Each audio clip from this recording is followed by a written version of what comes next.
학생 여러분 안녕하세요. 세 번째 동영상입니다. 오늘 3월 16일입니다. 동영상 촬영을 하기 위해서 지금 학교에 나와 있는데요. 오늘 실질적으로 개강이죠. 참 이렇게 서로 얼굴을 보지 못한 상태에서 개강하게 돼서 참 기분이 좀 그런 슬프네요. 어쨌든 오늘 여러분이 아마 오늘부터 계량경제학 수업 관련 동영상 아마 1회차, 2회차나 아마 시청이 가능하실 거예요. 그리고 이것은 실질적으로 요 3회차, 그다음에 네 번째 동영상은 이제 다음 주 수업과 관련 얘기가 있습니다. 그래서 어쨌든 지난 그 슬라이드 동영상에 이어서 계속 진행을 한번 해보도록 하겠습니다. 그때 저희들이 죄송합니다. 어떤 얘기를 하고 있었냐면은 계량경제학의 이제 어원은 어떻게 되느냐. 결국 경제 플러스 측정, 이코노미 플러스 매트릭스. 그래서 경제 플러스 측정이라는 것이 이제 실질적인 어원이다. 즉 경제의 어떤 현상들을 실질적으로 측정을 하는 겁니다. 그 개개의 우리의 관심 있는 경제의 변수일 수도 있고 그 변수들 간의 관계일 수도 있고, 기본적으로 이제 계량경제학에서는 변수 그 자체의 측정뿐만 아니라 더 나아가서 경제 이론이 우리를 가이드해주는, 안내해주는 그런 경제 변수들 간의 관계를 어떠한 관계를 갖고 있는지를 우리가 이제 측정하는 것이다. 이렇게 이제 말씀을 드렸죠. 그리하여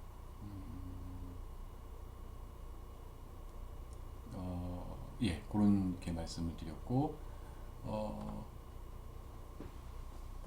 그때 이제 계량경제학이라는 게 이제 무엇이냐, 그래서 그 얘기를 했었고, 우리가 이제 자연과학과는 달리 사회과학에서는 우리가 기본적으로 논 엑스페리멘털 데이터, 비실험 자료를 이용한다. 그때 어떤 그 엑스페리멘털 데이터와 실험 데이터와 우리가 쓰는 observational 데이터, 관찰 데이터의 차이에 대해서 말씀을 드렸고요. 그 다음에 이제 계량경제학 분석의 목적은 무엇이냐 말씀을 드렸고요.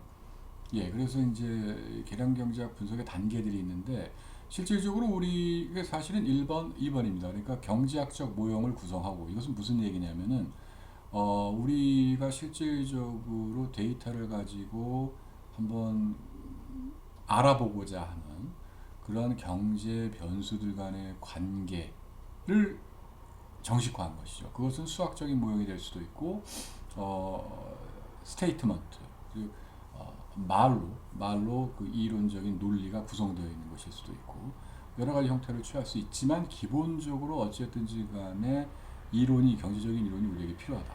이렇게 말씀드릴 수가 있겠습니다. 경제적인 이론이 선행을 하고요.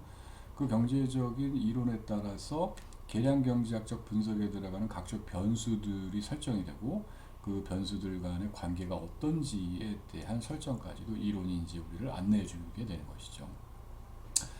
그때 이제 경제학적 모형은 이러한 여러 가지 미시경제 모형, 거시경제 모형, 최적화 행위, 균형점 도출, 이런 것들을 통해서 경제 변수들 간의 어떤 관계에 대한 우리가 진술들을 이끌어낼 수 있다. 죄송합니다. 말씀드렸고, 그때 여기서 제 생각으로 이제 멈췄는데요. 지난 동영상에서 이때 이제 그 예제로서 어떤 경제 이론과 경제 이론과 계량경제 모형 차이를 한번 말씀드리려고 했던 것인데, 한번 예를 한번 보도록 하겠습니다. 그 이제 두 가지 예들이 있는데요. 이 범죄의 경제학적 모형, 굉장히 좀 낯선 표현이죠.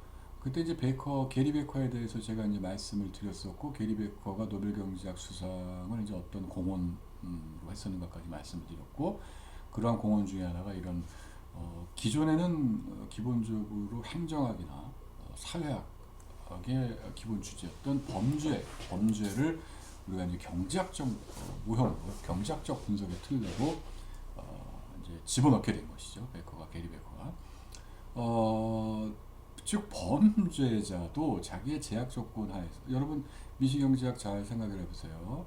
미시경제학에서 우리가 소비자 이론을 다룰 때 가장 중요했던 게 뭡니까? 가장 중요했던 부속 중에 하나가 수요함수의 도출이 굉장히 중요한 관건인데요. 미시경제학에서 그것을 위해서 어떻게 했습니까? 각 개인들이, 우리 같은 이제 각 개인들이, 소비자들이 자기들의 어떠한 그 선호가 주어지고요. 상품 혹은 이제 서비스에 대한 선호가 주어져 있고, 그 선호를 모형화한 게 이제 효용함수가 되고, 그 다음에 이제 이 효용함수, 그러니까 자신의 효용을 이제 최대로 이제 최대한 대로 크게 하고자 하는 것인데, 어떤 조건이 있죠. 제약 조건이, 예산 제약이라는, 즉 우리가 무제한도로 우리가 쓸 수 있는, 지출할 수 있는 돈이 있는 것이 아니기 때문에 자기의 소득에 의해서 결정되는 예산, 그 제약 조건을 충족을 시키면서 자기의 이제 효용을 극대화를 하게 되죠. 이거 마찬가지입니다. 너무 여러분들에게는 낯설고 터무니없게 들릴지 모르지만 범죄자의 행위요. 범죄자의 행위도 어떤 이 최적화 모형에서, 어떤 제약 조건 안에서 자기의 효용을 극대화하기 위해서 범죄를 이제 할 것이냐 말 것이냐, 예, 혹은 범죄를 할 때 이제 범죄에 내가 쓰는 시간이 얼마나 되느냐, 이런 이제 모형들을 도출할 수가 있다는 것이요. 베커가 여기 보시면 아시겠지만 이제 그래서 이 효용 극대화 원리, 범죄자의 효용 극대화 원리로부터 범죄 행위에 대한 이 방정식을 도출하게 되겠습니다. 일단 함수 형태는 구체화되지 않고요. 함수 형태가 구체화되지 않는다는 표현도 저번에 말씀을 드렸습니다. 구체적으로 수학적인 어떤 관계를 주지 않고 이러이러할 것이다 정도로 이제 모형화하는 것이죠. 그렇기 때문에 이것은 실질적으로 범죄자의 그 효용 극대화 문제를 풀지 않고서도 우리가 이러한 관계식을 도출할 수가 있다. 즉 F를 그냥 놔두는 거죠. 어떤 특정한 수학적인 관계로 표현하지 않고 그냥 F를 그냥 놔두고 함수적인 관계로만 표현을 한 것이죠. 즉 이것은 x1, x2, x3부터 x7까지의 y에 영향을 미치라 생각되는 변수들이 나열이 되어 있는 것이고요. 그 다음에 이제 우리가 나중에 이제 또 이론적으로 더 나가야 될 부분은 이제 이것들이 이제 어떠한 이거 y에 x1, x2 각각이 y에 플러스의 영향을 미치는지 마이너스의 영향을 미치는지도 이제 우리가 이론에서 사실은 정식화해 줘야 되는 문제입니다. 거기까지가. 그래서 여기 y 이걸 보통 뭐라고 그럽니까? 이거 종속 변수라고 하죠. 종속 변수. 이 괄호 안에 있는 y를 결정하리라 여겨지는 요인들은 독립 변수라고 보통 하죠. 독립 변수. y의 움직임은 철저하게 x들에 의해서 결정이 되기 때문에 종속이란 이 x들의 움직임에 y의 움직임이 종속이 되어 있기 때문에 종속 변수라는 표현을 쓰고요. 종속 변수. 그와 달리 x들은 누구에 의해서 결정되는 게 아니고 자기 자신이 움직이기 때문에 독립 변수라는 이제 표현을 쓰게 됩니다. 독립 변수. 이게 사실 펜이 좀 쓰기가 상당히 용이하지 않습니다. y는 이제 무엇이냐? 이 범죄자들이 범죄 행위에 쓰는 시간. 저 y는 여러분이 나중에 우리가 개념경제 굉장히 후반에 가서 배우게 되는데, 저 y는 범죄를 할 것이냐 말 것이냐라는 변수도 될 수 있고요. 이제 범죄 행위에 쓰는 시간으로도 정식화할 수가 있습니다. 안 한다면 제로니까요. 안 한다면 제로니까. 그것까지 포섭이 되는 거죠. 하고 안 하고에 더해서 몇 시간을 이 사람이 범죄 행위에 쓸 것이냐. 이것이 이제 이 y의 변수에 의해서 포섭이 될 수 있습니다. 여러분 아마 그렇게 생각되실 수도 있을 것이에요. 저 범죄 행위에 쓰시면 우리가 어떻게 하느냐. 그거 이제 중요한 게 우리가 지금 머릿속에 지금 계속 쥐고 가야 되는 생각이고요.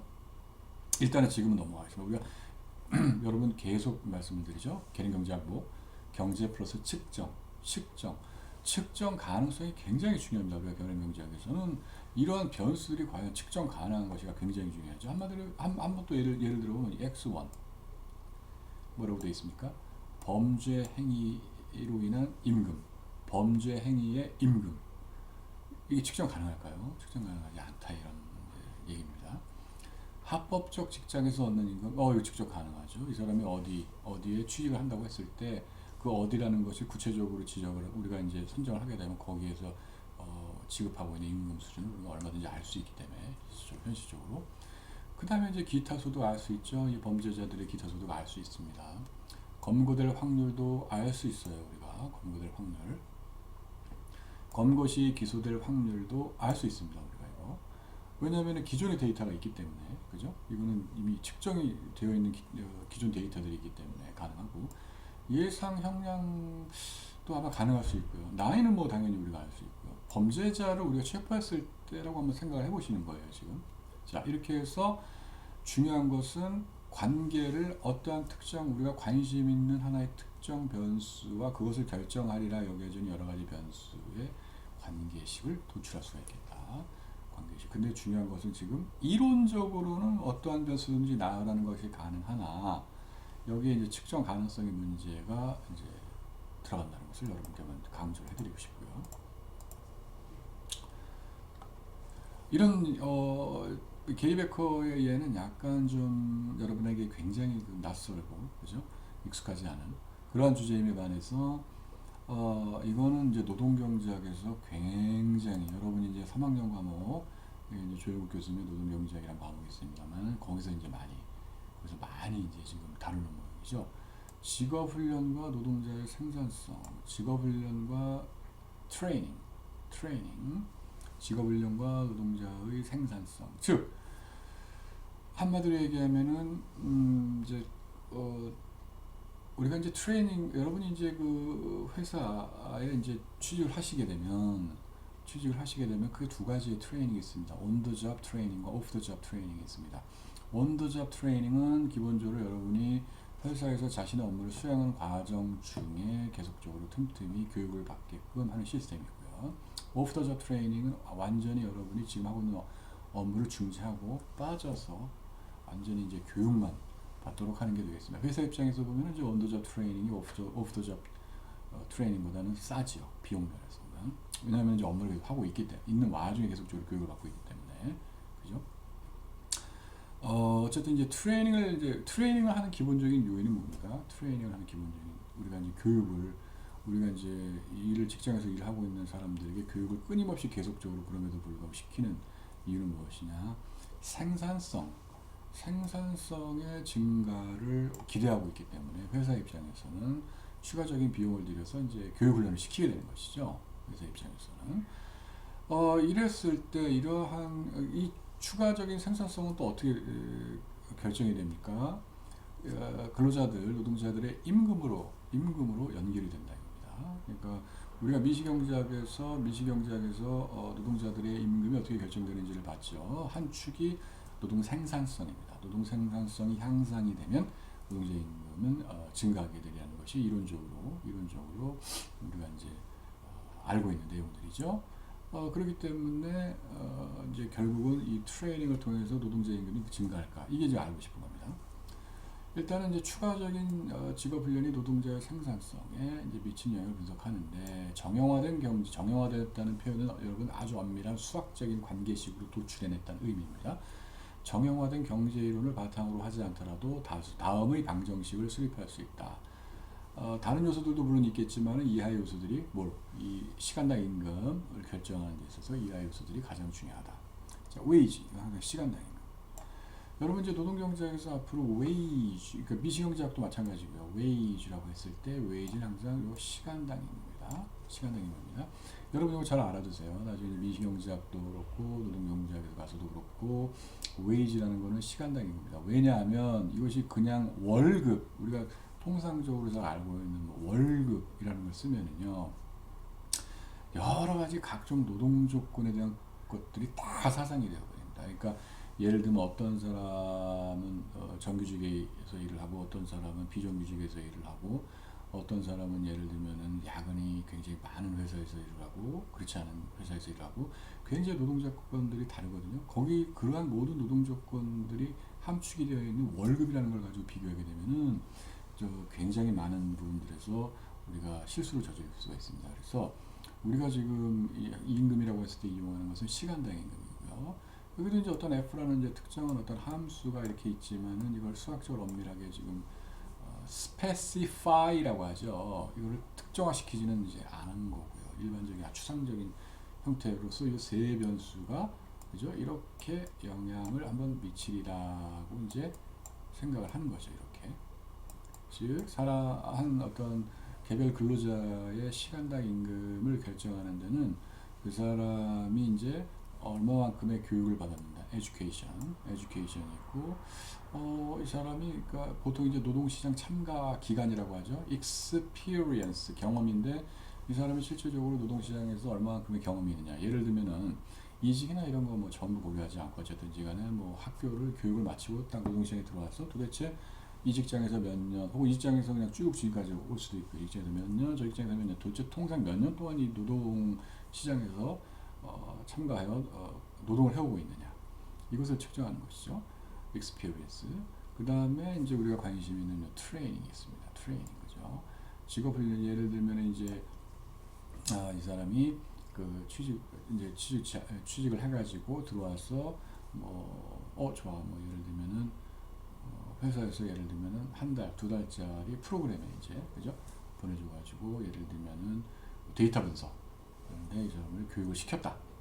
라든가 이런 것, 이제 기간이 있죠. 여기 이제 보면 이제 주로, 예를 들면 이제 그렇기 때문에 정확하진 않습니다만, 한 두 달간 보냈다 그러면 이제 8주가 되겠죠. 8주. 아시겠죠? 이거 이제 year. 그래서 여러분이 나중에 데이터를 볼 때도 단위도 잘 보셔야 됩니다. 이것은 이제 연수고 요거는 주의 수가 되는 것이죠. 그것을 나중에 좀 잘 보실 필요가 있고요. 이런 어떤 경제 어떤 모형, 경제 이론을 아마 이렇게 한번 볼 수 있다는 것이죠. 자, 그렇다면 여기서 보시면 여러분이 아시겠지만 이 계량 분석 모형. 자, 이론은 뭐라고 하냐면은, 잠시만요. 지금 이론은 뭐라고 하냐면은, 자, 보시죠. 이론은 범죄 모형에서는 이러한 변수들이 이 y를 결정하리라 여겨진다. 아까 뭐라고 했습니까? 사실은 좀 더 구체적으로 말씀드리면 범죄 행위의 임금이 올라가면 어떻게 된다? 범죄 행위의 승리 시간이 다른 조건이 모두 동일하다면, 다른 변수들이 고정되어 있다, 움직이지 않고 고정되어 있다면, x가 증가할 때 y는 어떻게 될 것이냐, 그죠? 보통 어떻게 되겠습니까? 우리가 문제를 수학적인 부분 풀지 않더라도 이거 뭐 어떤 게 있겠습니까? 이제 플러스가 기대가 되겠죠. 이 다른, 그러니까 고정시키면 이제 보통 이렇게 발을 써요. 고정되어 있다고 할 때. 자, 또 한 번 강조를 하도록 하시면 x1은 지금 실질적으로 관찰 가능하지 않은 변수임에도 불구하고 이론적으로는 우리가 알 수 있단 말입니다. 이론적으로 예측할 수가 있단 말입니다.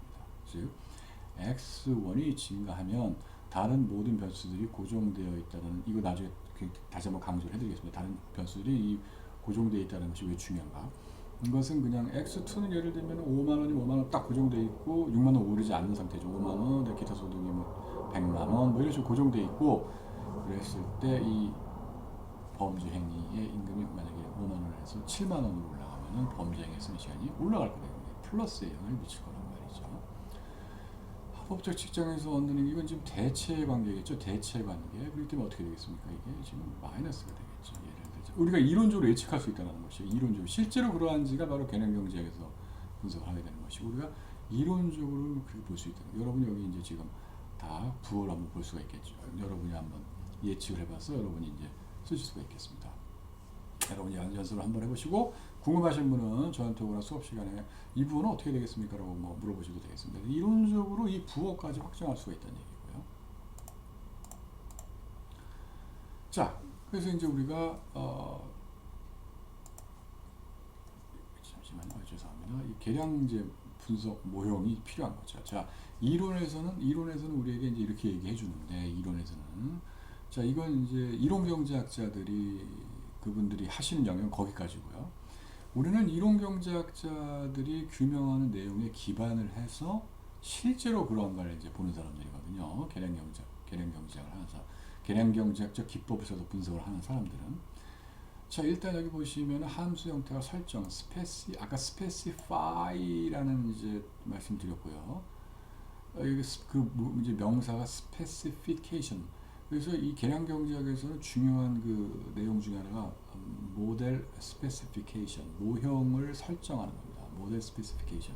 모형이 잘못 설정되면 우리가 실질적으로 그 추정을 해도 잘못된 결론을 얻을 수가 있어요. 그래서 이 모델 스페시피케이션, 모형 설정, 모델 스페시피케이션, 모델 스페시피케이션이 굉장히 중요합니다. 이슈 중에 하나, 주제 중에 하나, 토픽 중에 하나입니다. 계량경제. 그래서 우리는 이렇게 많이 다루지 않습니다. 우리는 이제 지금 딱 달랑 한 학기짜리 지금 계량경제를 하고 있기 때문에 이게 1년짜리면 이제 모델 스페시피케이션도 이제 논의를 해야 되거든요. 좀 약간 다룰 겁니다. 어쨌든 후반부에서. 그 다음에 variables may have to be approximated by other quantities. 그러니까 변수가 우리가 실질적으로 이론에서 얘기한 그 변수를 정확히 얻지 못할 경우에는 어떤 다른 우리가 실질적으로 관찰 가능한 것에 의해서라도 어떤 그 근사치라도 구해서 써야 된다는 얘기예요. approximate 한다는 건 근사시키는 거잖아요. 근사시킨다. 근사. 그러니까 동일한 건 아닌데 가장 유사한 거를 그거를 가지고 대체를 시키는 것이죠. 근사한다. approximation. 자, 보십시오.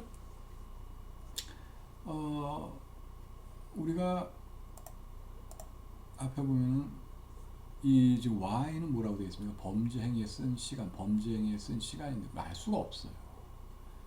여기 와서 어떻게 보겠습니까? 범죄 행위의 칙도, 범죄 행위의 칙도, 범죄를 저질렀느냐 아닙니까? 저질렀느냐 아니. 우리가 지금 알 수 있는 건 뭡니까? 어떤 사람은 범죄자고 어떤 사람은 범죄자가 아니지 않습니까? 그죠? 어떤 사람은 범죄자이고 어떤 사람은 범죄자가 아니지 않습니까? 그죠? 이건 알 수가 있단 말입니다. 그래서 아까 애초에 말씀을 드린 범죄를 저질렀느냐 안 저질렀느냐 정도를 가지고 종속 변수를 구성할 수가 있습니다. 사람들이 근데 여기서 문제는 또 뭘까요? 범죄를 저질렀는데 안 잡힌 사람은 여기 또 포착이 안 돼요. 이게 우리가 고려를 하나 해야 될 굉장히 중요한 문제 중에 하나입니다. 실질적으로 여러분이 계량경제 분석을 하게 되면 가장 중요한 이 모형을 우리가 추정한다고 했을 때 가장 중요한 이슈가 그겁니다.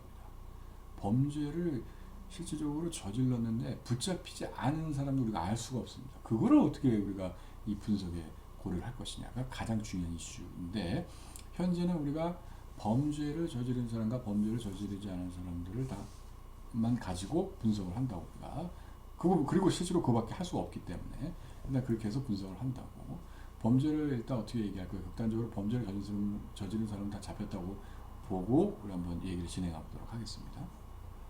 그래서 이건 관찰 가능한 것이죠. 그죠? 관찰 가능합니다. 그 다음에 어디 갔어요? 범죄 행위로부터 임금 없죠. 관찰 가능하지 않습니다. 그 다음에 이거 합법적 행위의 임금도 우리가 이 사람이 어딘가에 취직을 해서 일할 때 임금 받을 수 있는 거 우리가 관측 가능합니다. wage라고 돼 있죠. wage. 그 다음에 기타 소득. 그리고 이제 other income에서 근데 사실은 이제 여러분의 경우에도 아마 아마 나중에 계량경제 숙제를 하거나 이제 연습을 하시다 보면 이제 느끼시겠지만은 이 변수명을 정하는 것도 상당히 일입니다. 저는 뭐 임금 그럴 때 이제 wage 이렇게 이제 얘기할 수가 있겠는데요. 이 M은 지금 뭐의 첨자인지 제가 모르겠네요. 이 M은 어쨌든 wage 합법적 행위임금 이거 범죄 crime 그죠? 이거 이제 기타 소득 other income 쓰면 너무 길어지지 않습니까? 그러니까 이제 이렇게 짧게 줄여가지고 그 다음에 뭡니까 우리가 기타 소득 다음에 검거될 확률 그거는 이제 과거의 체포 빈도수 아까도 말씀드렸지만 실질적으로 과거 데이터는 우리가 관찰 가능하단 말입니다. 과거의 체포 빈도를 우리가 아주 여기 이제 frequency 그다음에 arrest 요거를 결합시켜서 이렇게 만들었고요. 그죠? 그 다음에 이제 보시면은 여기 보면은 검거시 기소될 확률 보면 이것도 과거 데이터로 기소된 빈도가 있죠. frequency, convict 하는 게 이제 기소하는 거니까 conviction. 그 다음에 이제 뭐가 있었어요? 예상 형량인데 그러니까 기소 이후 평균 그동안의 범죄자들의 기소 이후 유사 범죄에 있어서의 평균 형량들을 우리가 구할 수 있단 말이에요. 그러니까 결국은 요거 뭡니까? 요거는 approximate를 한 거예요. 그죠? 근사치. 이론에서 우리에게 주는 변수들에게 좀 유사한 그 근사치를 과거 데이터에, 그죠? 과거 데이터에 의해서 구축을 한 거죠. 요건 다 관찰 가능하다. 그죠? 요것도 관찰 가능하다, 기본적으로. 그 다음에 age.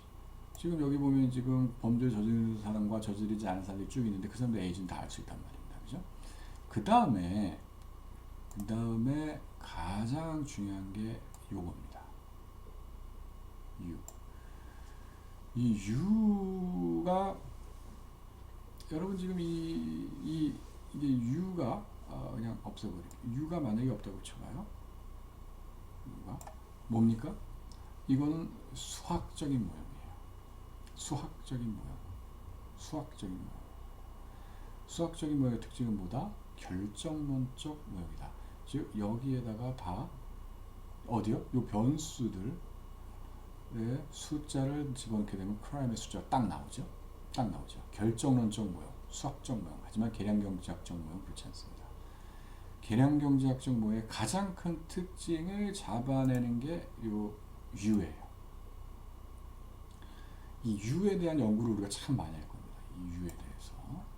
어떤 책에는 U, 어떤 책은 뭐 이렇게 약간 이런 식으로, 어떤 책은 뭐 엡사일론, 뭐 이런 여러 가지 책마다 이제 좀 표현이 다른데, 이것이 이제 오차항이라고 부르거든요. 오차항이라는 게 약간 뉘앙스가 좀 그렇긴 합니다만은, 영어로 쓰면 에러 텀인데 그거는 확연하게 이유가 있어요. 예를 들자면은 여기에 어떤 하나가 들어가 있어. 여기 뭔가가 많이 지금 뭉뚱그려져 있거든요. 여기에 어떤 하나가 들어가 있을 수도 있고 두 개가 들어가 있을 수도 있고 세 개가 들어가 있을 수도 있고 뭐가 들어가 있냐면은 여기에 분명히 사람의 범죄를 저지르게 하는 거에 어떤 영향을 당연히 주지만 우리가 이렇게 관찰할 수 없는 모든 것들이 여기 들어가 있어요. 모든 것들이 범죄 행위 결정 요소들 중 관측되지 않는 모든 것들이 여기 들어가 있습니다. 예를 들자면 어떤 개인들의 그 도덕심, 도덕감, 도덕의식 알 수가 없잖아요. 예를 들면 어떤 사람은 굉장히 그 도덕의식이 강해가지고 절대로 그 남이 실수를 여기다 뭘 놓고 가더라도 그걸 절대 짚지 않는 그런 사람도 있고요. 반면에 그냥 이렇게 보고 그냥 길거리에 만원, 5만원, 만원이라고 하죠. 만원짜리 떨어지면 그냥 쓱 집어가는 아무런 의식 없이 재수 좋네 이렇게 해버리는 사람도 있고 여기까지는 그래도 괜찮습니다. 근데 사실은 이제 이거 그냥 집어가고 신고하지 않는 것도 문제는 있는데 글쎄요 그걸 범죄 행위라고 그것까지 볼 수 있는지는 잘 모르겠습니다. 범죄 행위가 될 수 있어요. 맞아요. 옛날에 신문 보니까 X에 크고 작음에 관계없이 남이 분실한 것들을 그냥 무단으로 그걸 가져가는 거는 범죄더라고요. 네, 범죄입니다. 여러분 조심하셔야 돼요. 100원짜리라도 남이 떨어뜨리고 집어가면은 사실은 범죄예요. 그 경찰에 가서 신고를 하셔야 돼요. 근데 그걸 넘어서서 그냥 뭐 어떤 사람은 그냥 예를 들면 남이 이렇게 가방이 있는데 이렇게 가는데 거기서 삐쭉 뭐가 귀중하게 나왔는데 그냥 눈치만 치게 소매치기죠. 그래서 아무렇지도 않은 사람이고 그죠? 이런 이제 어떤 사람들의 도덕의식의 차이들이 있는데 전혀 알 수가 없죠. 무슨 소리입니까? 아까 말씀드린 그런 양태들에서 후자로 갈수록 범죄를 저지를 확률이 높아지잖아요. 그죠? 우리를 관찰할 수가 없습니다. 아까도 말씀드린 범죄행위의 임금. 범죄행위. 일종의 기회비용적인 관점에서의 어떤 범죄행위의 임금. 알 수가 없죠. 근데 가계의 배경 정도에서는 우리가 이제 상당히 조심스러운데 실질적으로 경제학에서는 지금도 여러 가지 유전적인 요소, 가구 요소, 가구 관련 가계, 자기들의 집안 요소들이 어떤 개인들의 행태를 결정짓는데 되게 중요한 요소라고 보고 있거든요. 근데 사실 굉장히 조심스럽죠. 이런 요인들은. 예를 들면 이제 여러분이 쉽게 떠올릴 수 있는 것은 가계적인 것은 이런 것들 범죄 모형 말고요. 건강 모형에 있어서 어떤 개인의 어떤 건강이 결국은 뭡니까? 부모나 조부모, 자기 어떤 그 조상들의 건강에 의해서 결정되는 요인들이 없지 않아 있는 의사들도 많이 동의하시거든요. 그렇기 때문에 그런 것들을 집어넣는다고 해서 어떤 사람을 근데 이게 이제 그런 요소들을 집어넣게 되면 사람의 배경, 뭐 이런 것들을 집어넣게 되면은 굉장히 그 디스크리미네이션, 어떤 차별의 문제와 연관이 될 수도 있기 때문에 좀 민감하긴 합니다.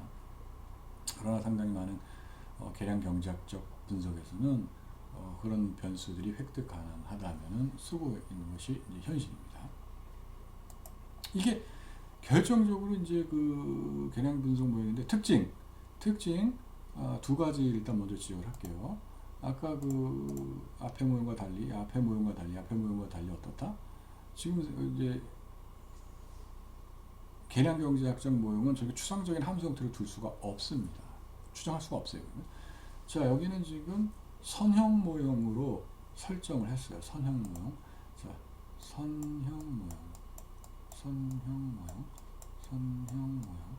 여러분 이제 이 선형이라는 게 여러분이 얼핏 보시기에 지금 이제 종속 변수가 있고 여기 이제 독립 변수들이 이렇게 있을 때 그냥 독립 변수들이 그냥 플러스로, 근데 여기는 뭐다? 이건 이제 상수항.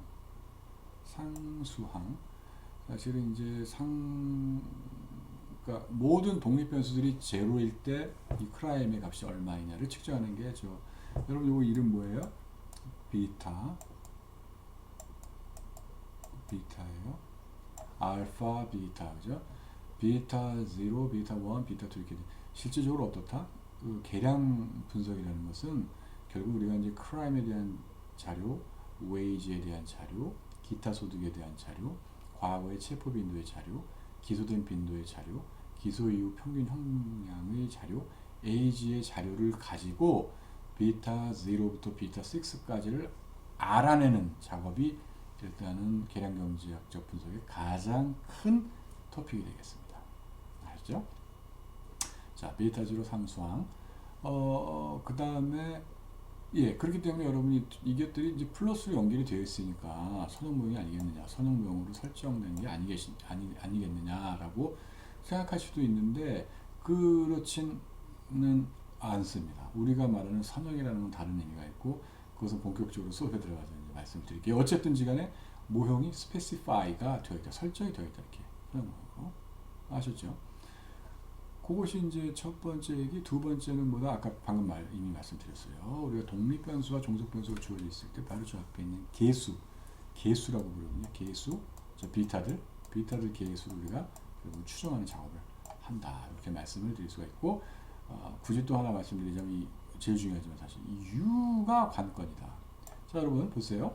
크라임부터 해가지고 이 종속 변수와 독립 변수들을 측정하는 실제로 측정 가능한 변수들이거든요. 이 데이터들은 비확률적 요소입니다. 비확률적 요소. 뭐 확률적 요소가 아니거든요. 저 설명 변수와 독립 변수들은 비확률적 요소이다. 그에 반해 U는 어떻다? 확률적 요소이다. 그렇기 때문에 U의 확률적인 성격을 분명히 해야 된다. U의 확률적인 성격을 분명히 해야 된다는 것이 우리의 관건이 되겠습니다. 자, 그 다음에 이 모형이죠. 7페이지는 이런 모형. 직업훈련과 노동자의 생산성에 관한 모형. 이것도 마찬가지로 앞에 범죄 모형과 마찬가지로 선형 모형으로 설정이 됐고, 여기서 보시면 이제 요 웨이지 시간당 임금 측정 가능하고요. 이거 언제든지 측정 가능합니다. 그 다음에 어떤 한 근로자를 봤을 때 얼마만큼의 교육을 받았느냐, 얼마만큼의 익스피리언스가 있냐, 얼마만큼 트레이닝을 받았느냐, 이거 설문조사로 전부 가능한, 측정 가능한, 설문조사를 통해 측정 가능한 거죠. 그랬을 때 여기도 또 U가 있죠. 계량 모형에서 U가 들어가죠. 이렇게 specify가 되어 있고 그 다음에 U가 들어가 있죠, 항상. 이것도 이제 한 개인의 시간당 임금을 결정하는데 우리가 관측할 수 없는 요소들. 예를 들면은 사람들은 innate ability, 내재적, 그 사람이 타고난 어떤 내재적 능력에 있어서 사람들이 차이가 난단 말입니다. 그것은 부정할 수가 없죠. 그죠? 사람이 타고난 능력이라는 게 있습니다.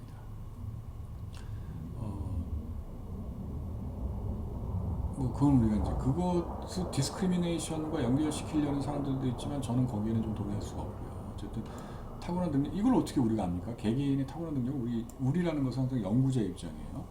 우리가 알 수가 없습니다. 그 다음에 이 사람이 이제 실질적으로 우리가 알 수 있는 것은 이 사람이 예를 들면은 여기에 뭐 4년제 대학을 나온 사람이 있습니다. 그리고 총 16년의 교육을 받았다는 것만 알 뿐이지 이 사람이 어떤 퀄리티, 어떤 질의 교육을 받았는지 알 수가 없습니다. 물론 알 수 있는 데이터가 요즘에 많이 이제 구축이 되고 있는데 일반적으로 이제 알 수 없다라고 우리가 이제 얘기를 하고요. 아까 범죄와 마찬가지로 이 사람은 어떤 가정 환경 속에서 살아왔던 사람이냐 이것도 사실은 굉장히, 왜냐하면 이것이 이제 사실 또 교육의 질을 결정짓는 가장 또 중요한 요소일 수도 있기 때문에 그렇죠. 이런 것들이 이제 유에 들어간다. 유 여기 이제 나왔죠.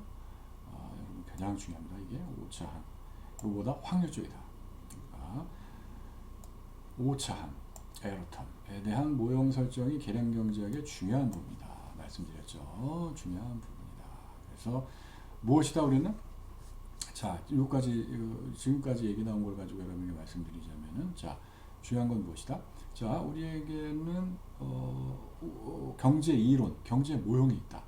즉 어떤 변수의 움직임에 대해서 우리가 굉장히 알고 싶은데 이 변수를 움직임을 결정지으리라고 여겨지는 변수들이 이론적으로 확정이 되어 있고요. 그 다음에 더 나아가서는 이런 각각의 개별적인 독립변수라고 했죠.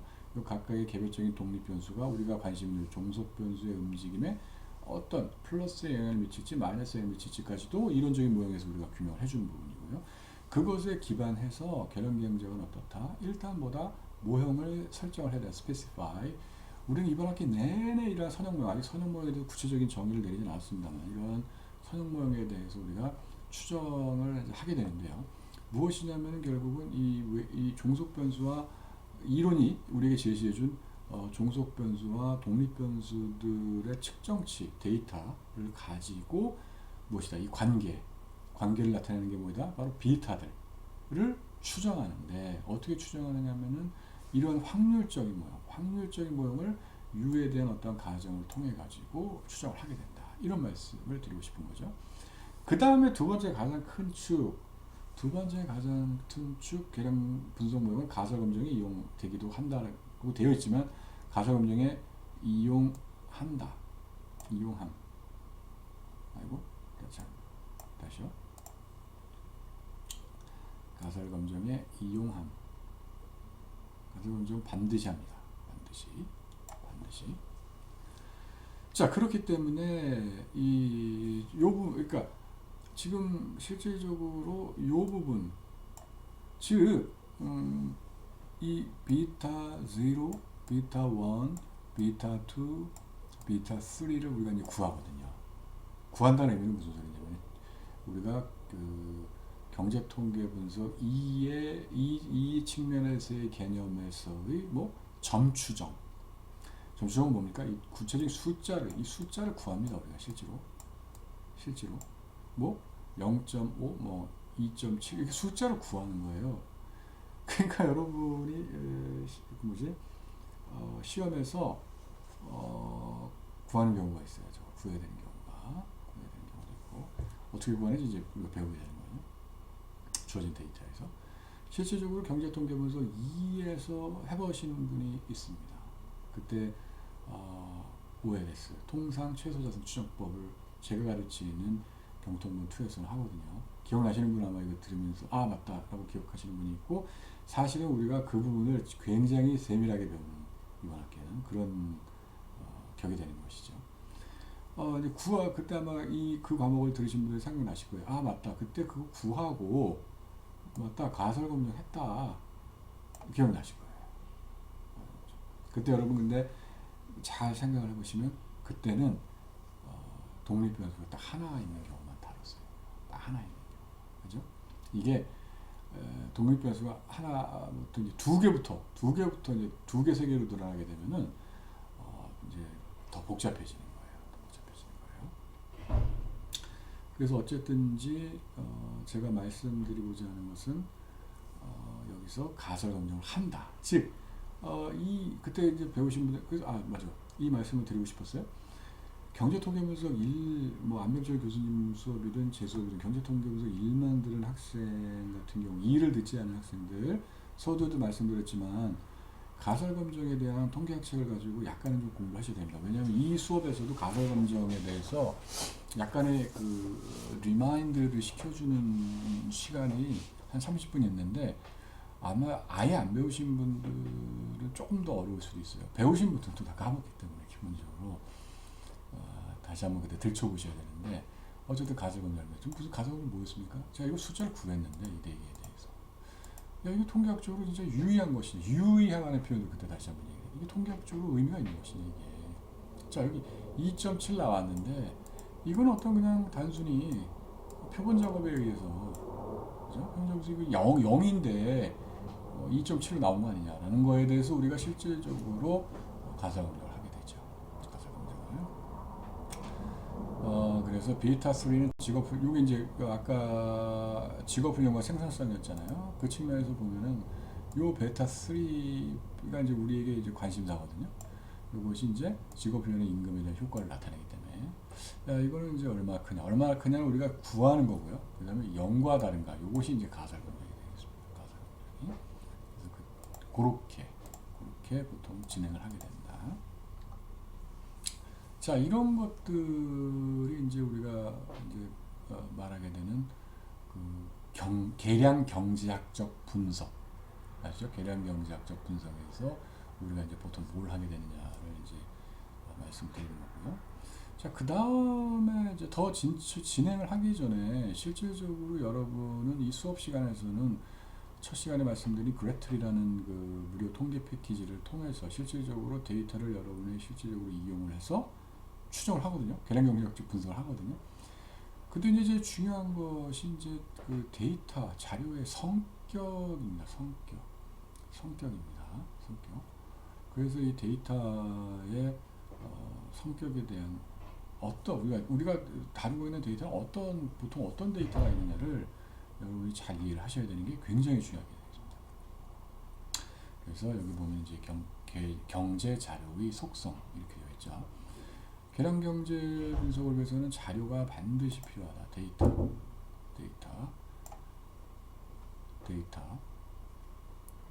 그 굉장히 필요하다는 걸 일단 말씀드리고, 일단은 요 동영상은 여기서 일단 마치고요. 동영상은 일단 여기서 마치고